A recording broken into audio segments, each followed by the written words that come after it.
नमस्कार साथियों, मैं दीपक सर परफेक्ट स्टडी ऑन के यूट्यूब चैनल में आप सभी का स्वागत करता हूं। आज हम पढ़ेंगे प्रश्नावली 8.1 का प्रश्न क्रमांक पहला। त्रिभुज एबीसी में जिसका कोण बी समकोण है। तो यहां पर एक त्रिभुज एबीसी है जिसमें कोण बी जो है वो समकोण है। समकोण का मतलब होता है 90 अंश का कोण। तो यहां से कोण भी जो होगा वो समकोण होगा, यानी कोण भी जो है वो 90 अंश का कोण बनाएगा। ए बी जो है वो 24 सेंटीमीटर है। ए बी जो है वो है 24 सेंटीमीटर। इसी तरीके से बी सी जो है वो है 7 सेंटीमीटर। तो बी सी 7 सेंटीमीटर।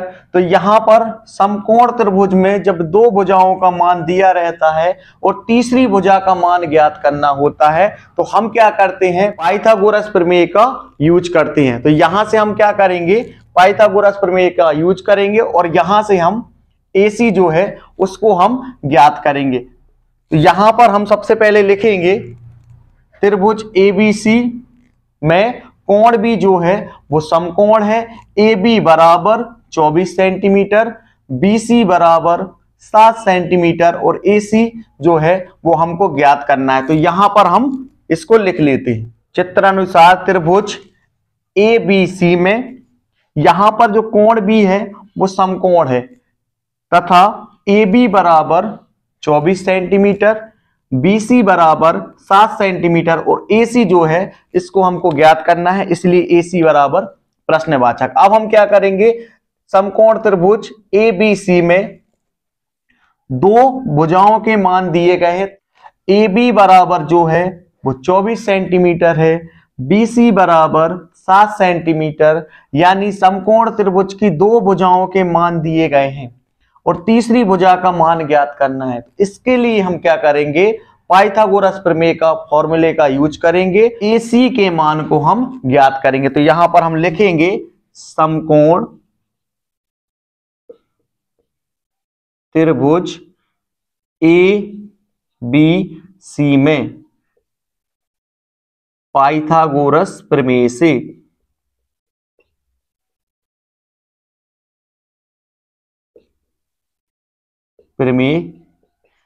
यहां पर ध्यान दीजिए, यहां पर B को बीच में क्यों लिखा है, क्योंकि समकोण जहां पर बनता है उसको हम बीच में लिखेंगे, इसलिए हमने ABC लिखा है। और यदि इसको ACB लिखते तो ये गलत हो जाता। और यदि यहां पर C लिखें और यहां पर B लिखें तो ACB लिखेंगे। यहां से सिर्फ आपको इतना समझना है कि समकोण जहां पर बनता है उस बिंदु को बीच में लिखेंगे। यहां पर समकोण जो है वो बिंदु B पर बन रहा है, इसीलिए हम क्या करेंगे, बिंदु B को बीच में लिखेंगे। समकोण त्रिभुज ABC में पाइथागोरस प्रमेय से तो ये होता है कर्ण का वर्ग बराबर लंब का वर्ग प्लस आधार का वर्ग। यहां पर कर्ण क्या है, तो समकोण के सामने की भुजा कर्ण कहलाती है। तो ये समकोण है और इसके सामने जो है वो भुजा है AC, तो कर्ण हो जाएगा AC। तो यहां पर लिखेंगे AC का वर्ग बराबर ये हो जाएगा लंब, तो AB जो होगा वो हो जाएगा लंब। तो यहां पर लिखा है लंब का वर्ग, तो यहां पर हम लिखेंगे AB का वर्ग प्लस आधार जो है वो BC है, तो यहां पर हम लिखेंगे आधार का वर्ग यानी BC का वर्ग। इसके बाद देखिए AC का जो मान है वो नहीं दिया गया है, ये वाली भुजा का मान हमको ज्ञात करना है। तो यहां पर हम लिखेंगे AC का वर्ग बराबर AB, भुजा AB जो है वो 24 सेंटीमीटर है। तो AB के स्थान पर हम लिखेंगे 24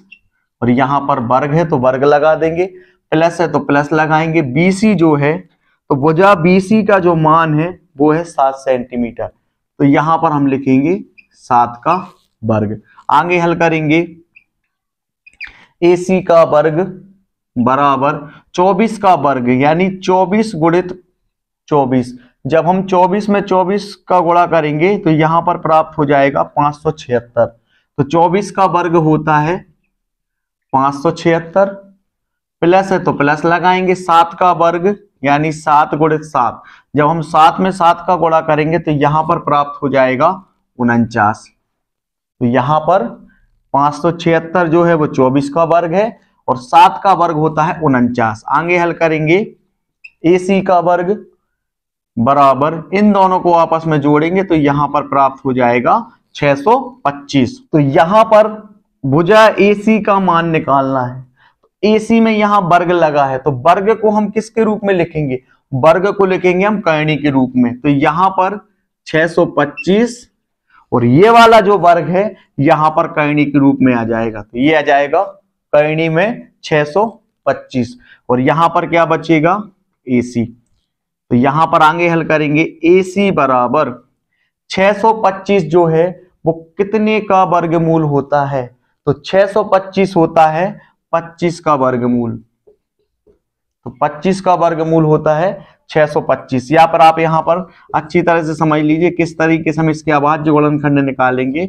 यहां पर 5 एकम 5, यहां पर 1 तो ये हो जाएंगे 12, 5 दूनी 10, 2 बचेंगे पचम 25। इसके बाद 5 दूनी 10, 2 बचेंगे पचम 25 और यहां पर पचम 25 और ये हो जाएगा 5 एकम 5। तो यहां पर क्या प्राप्त हो जाएगा? 5 गुणित 5 गुणित 5 गुणित 5।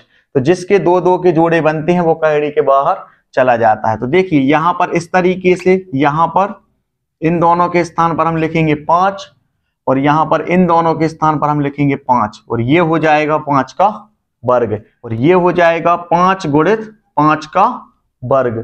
तो यहां पर इन दोनों का होगा आपस में गुणा, तो ये हो जाएगा पचम 25 और ये हो जाएगा 25 का वर्ग। वर्ग से करनी जो होती है वो कट जाती है। तो यहां पर वर्ग से करनी जो होगी वो हो जाएगी कैंसिल और यहां पर प्राप्त हो जाएगा 25। तो किस तरीके से यहां से करनी 625 के स्थान पर हम क्या लिखेंगे?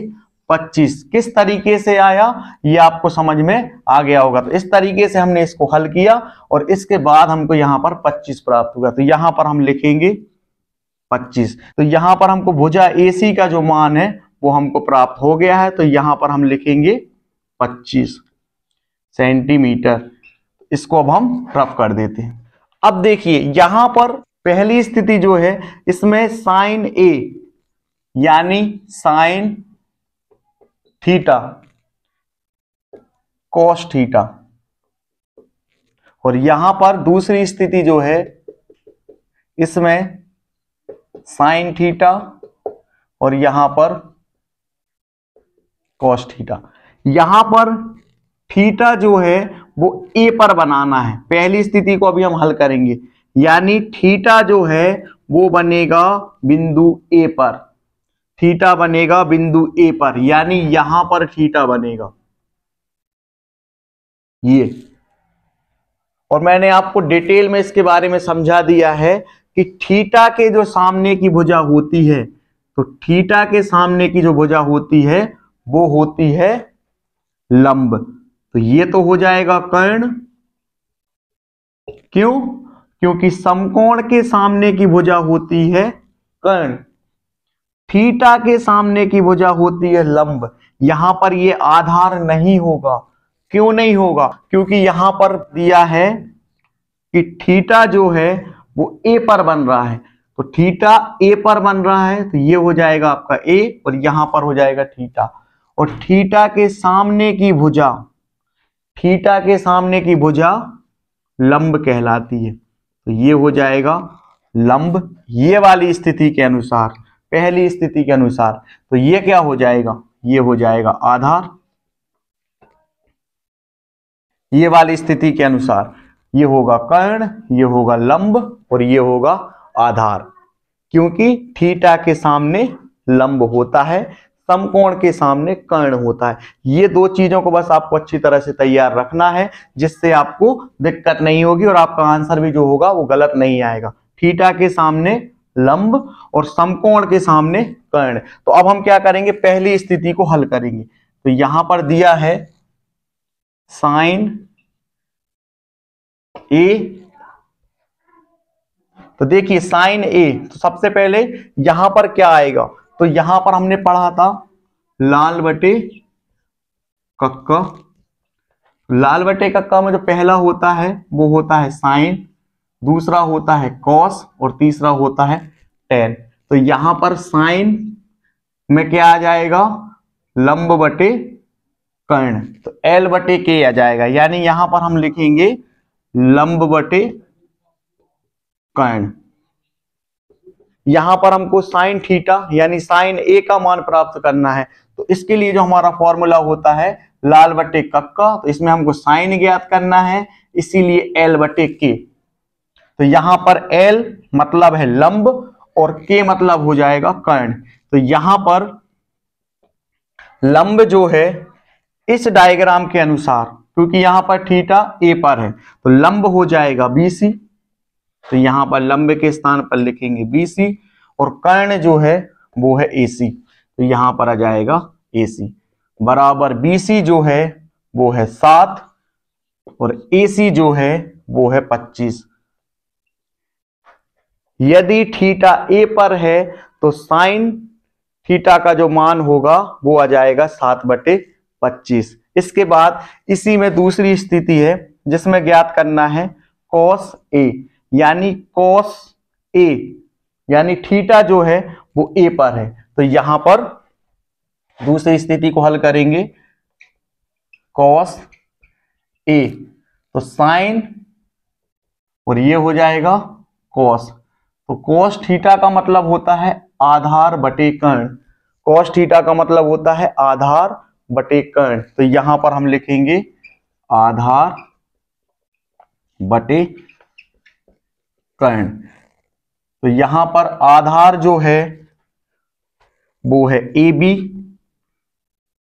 और कर्ण जो है वो है ए सी, तो यहां पर हम लिखेंगे ए बी बटे ए सी। तो ए बी जो है वो है 24 और ए सी जो है वो है 25। तो यहां पर हमने प्रश्न क्रमांक पहले की जो पहली स्थिति थी जिसमें थीटा जो था वो बिंदु ए पर था, तो यहां पर हमने साइन थीटा और कॉस थीटा के मान प्राप्त कर लिए। अब हम क्या करेंगे, दूसरी स्थिति को हल करेंगे। तो दूसरी स्थिति में क्या ज्ञात करना है, साइन सी और कॉस सी। अब यहां पर ध्यान से समझिए, यहां पर थीटा जो है वो बिंदु सी पर है, यानी इसमें बिंदु ए पर नहीं रहेगा, ये रहेगा बिंदु सी पर, यानी यहां पर थीटा रहेगा। तो समकोण के सामने तो कर्ण रहता है, ये चेंज नहीं होगा, लेकिन थीटा के सामने क्या होता है, लंब।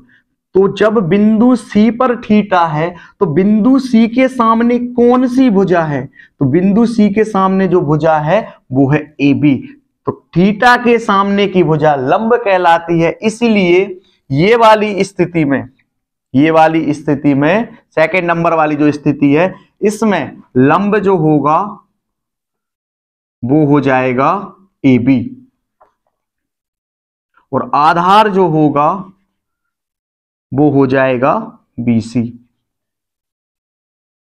किस तरीके से समझ में आपको आ गया होगा अच्छी तरह से कि किस तरीके से यहां पर हमने इसको हल किया है। अब देखिए यहां पर साइन थीटा का मतलब लंब बटे कर्ण, तो यहां पर लिखेंगे क्योंकि थीटा जो है वो बिंदु सी पर है, साइन सी यानी थीटा जो है वो बिंदु सी पर है, तो यहां पर साइन थीटा बराबर होता है लंब बटे कर्ण। तो यहां पर लंब जो है वो हो जाएगा ए बी और कर्ण जो है वो हो जाएगा ए सी, तो यहां पर हम लिखेंगे ए बी बटे ए सी। तो यहां पर ए बी जो है वो है 24 और ए सी जो है वो है 25। तो यहां पर हमको साइन थीटा के जो मान है वो प्राप्त हो गए हैं। किस स्थिति में, जब थीटा बिंदु सी पर था, यहां पर हमको जो मान प्राप्त हुए थे उसमें साइन में जो थीटा था वो बिंदु ए पर था और यहां पर थीटा जो है वो बिंदु सी पर है। इसके बाद यहां पर हम cos थीटा के मान ज्ञात करेंगे। तो cos थीटा बिंदु सी पर है, तो cos थीटा बराबर क्या होता है, आधार बटे कर्ण। तो यहां पर लिखेंगे आधार बटे कर्ण। तो आधार जो है वो है BC, तो यहां पर लिखेंगे BC। आधार जो है वो है BC और कर्ण जो है वो है AC, तो यहां पर आ जाएगा AC। तो BC जो है वो है 7 और AC जो है वो है 25।